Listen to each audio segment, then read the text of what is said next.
വികൃതി കുരങ്ങൻ. ഒരു മരത്തിൽ കുറച്ച് കുരങ്ങന്മാർ താമസിച്ചിരുന്നു. അങ്ങോട്ടും ഇങ്ങോട്ടും കളിച്ചും ചിരിച്ചുമാണ് അവർ അവിടെ താമസിച്ചിരുന്നത്. ആ കുരങ്ങന്മാരുടെ കൂട്ടത്തിൽ ഒരു വികൃതി കുരങ്ങൻ ഉണ്ടായിരുന്നു. എല്ലാ കുരങ്ങന്മാർക്കിടയിലൂടെ അവൻ വികൃതി തരങ്ങൾ കാണിച്ചു ചാടി നടന്നു. വികൃതി കുരങ്ങന്റെ അച്ഛനും അമ്മയ്ക്കും എല്ലായ്പ്പോഴും അവനിലൊരു കണ്ണുണ്ടായിരുന്നു.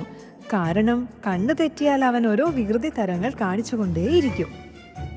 അങ്ങനെ ഇരിക്കുമ്പോൾ ഒരു ദിവസം അവനും കൂട്ടുകാരും ഒന്ന് നാട് കാണാൻ ഇറങ്ങാൻ പ്ലാനിട്ടു. എന്നാൽ വികൃതി കുരങ്ങന്റെ അച്ഛനും അമ്മയും അവനെ പുറത്തു പോകുവാൻ അനുവദിച്ചില്ല. കണ്ണു തെറ്റിയാൽ അവൻ ഓരോ കുരുത്തക്കേട് ഒപ്പിക്കുമെന്നായിരുന്നു അവരുടെ പരാതി. ഇത് കേട്ട് കൂട്ടുകാരെല്ലാവരും അവനെ പറഞ്ഞു വിടണമെന്ന് കെഞ്ചി പറഞ്ഞു. അവസാനം അവന്റെ അച്ഛനും അമ്മയും അതിന് സമ്മതിച്ചു. അങ്ങനെ വികൃതി കുരങ്ങനും കൂട്ടുകാരും നാട് കാണാൻ പുറപ്പെട്ടു. ഓരോ വ്യത്യസ്തമായ മരങ്ങളും പഴങ്ങളും എല്ലാം അവർ ആസ്വദിച്ചു. ഒരു മരത്തിൽ നിന്ന് മറ്റൊരു മരത്തിലേക്ക് ചാടി പോകുമ്പോഴാണ് അവർ അത് കണ്ടത്. കുറെ മരങ്ങൾ മുറിച്ച് കൂട്ടിയിട്ടിരിക്കുന്നു. അത് കണ്ടതും വികൃതി കുരങ്ങനും കൂട്ടുകാരും അവിടെ പോയി കളിക്കാമെന്നായി.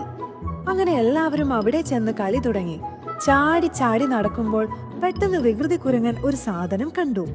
ഒരു മരക്കഷ്ണം ഒരു മരത്തിന്റെ ഇടയിൽ തിരികെ വെച്ചിരിക്കുന്നു. അത് കണ്ടതും അവൻ അത് ഊരിയെടുക്കാൻ കൗതുകമായി. എന്നാൽ കൂട്ടത്തിലെ മറ്റു കുരങ്ങന്മാർ അതെതിർത്തു. വേണ്ടടാ, നമുക്കറിയില്ലല്ലോ അതെന്തിനാ അവിടെ വെച്ചിരിക്കുന്നതെന്ന്. എന്നാൽ വികൃതി കുരങ്ങൻ അവർ പറഞ്ഞതൊന്നും അനുസരിച്ചില്ല. അവൻ അത് ശക്തിയായി വലിച്ചൂരി. എന്നാൽ ആ മരക്കഷ്ണം ഒരു മരം മുറിച്ച് പകുതിയാക്കി അതിന്റെ ഇടയിൽ തിരികെ വെച്ചിരിക്കുന്നതായിരുന്നു. വികൃതി കുരങ്ങൻ അത് ഊരിയതും മുറിച്ച മരം ശക്തിയായി കൂടിച്ചേർന്നു. പക്ഷേ വികൃതി കുരങ്ങന്റെ വാല് ആ മരത്തിന്റെ ഇടയിലുള്ളത് അവൻ ശ്രദ്ധിച്ചിരുന്നില്ല. മരത്തിന്റെ ഇടയിൽ അവന്റെ വാല് പെട്ടതും അവൻ കരയാൻ തുടങ്ങി. എല്ലാ കൂട്ടുകാരും ഓടിയെത്തി അവനെ മരത്തിന്റെ ഇടയിൽ നിന്നും രക്ഷപ്പെടുത്തി. എന്നാൽ അവന് മരത്തിന്റെ ഇടയിൽപ്പെട്ട വാല് നഷ്ടമായി പോയി.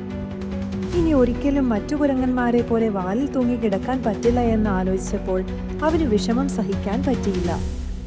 ആ മരക്കഷ്ണം എല്ലാവരും ഊരിയെടുക്കരുതെന്ന് പറഞ്ഞിട്ടും താൻ അങ്ങനെ ചെയ്തതിന് അവന് വലിയ കുറ്റബോധം തോന്നി.